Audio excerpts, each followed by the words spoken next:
Welcome to the Telugu kitchen. ఈరోజు మన కిచెన్లో స్వీట్ని తయారు చేస్తున్నాను. ఈ స్వీట్ని డైలీ మన ఇంట్లో ఉన్న ఇంగ్రీడియంట్స్తో చాలా ఈజీగా తయారు చేసుకోవచ్చండి.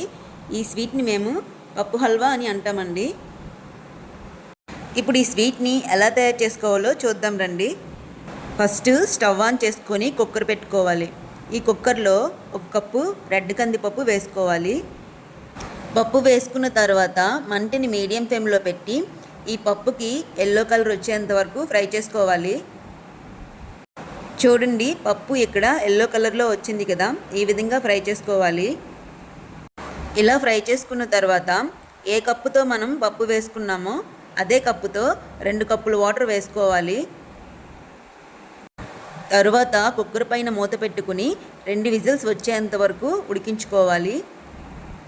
2 విజిల్స్ తర్వాత పప్పుని ఈ విధంగా 70% ఉడికించుకుంటే సరిపోతుందండి.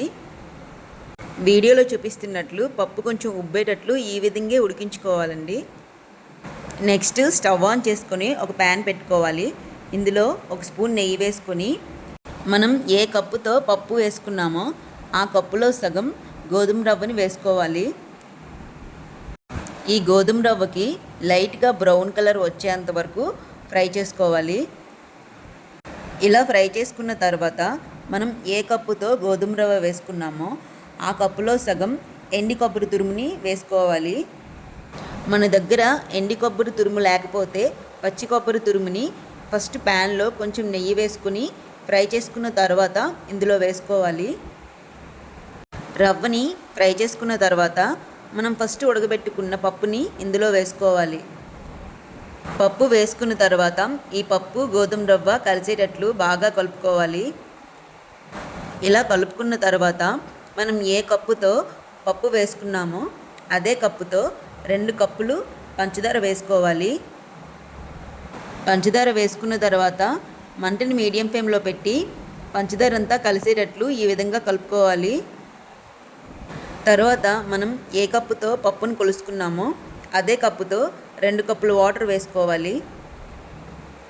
ఇప్పుడు మంటని హై ఫ్లేమ్లో పెట్టి వీటిని కలుపుతూ ఇది దగ్గరగా అయ్యేంత వరకు వీటిని ఉడికించుకోవాలి. వీటిని దగ్గరగా అయ్యేంత వరకు ఉడికించుకున్న తర్వాత మంటని సిమ్లో పెట్టుకొని ఉడికించుకోవాలి. తరువాత ఇందులో ఫ్రై చేసుకున్న జీడిపప్పుని వేసుకోవాలండి. మనం ముందే జీడిపప్పుని ఫ్రై చేసుకుని ఉంచుకోవాలి.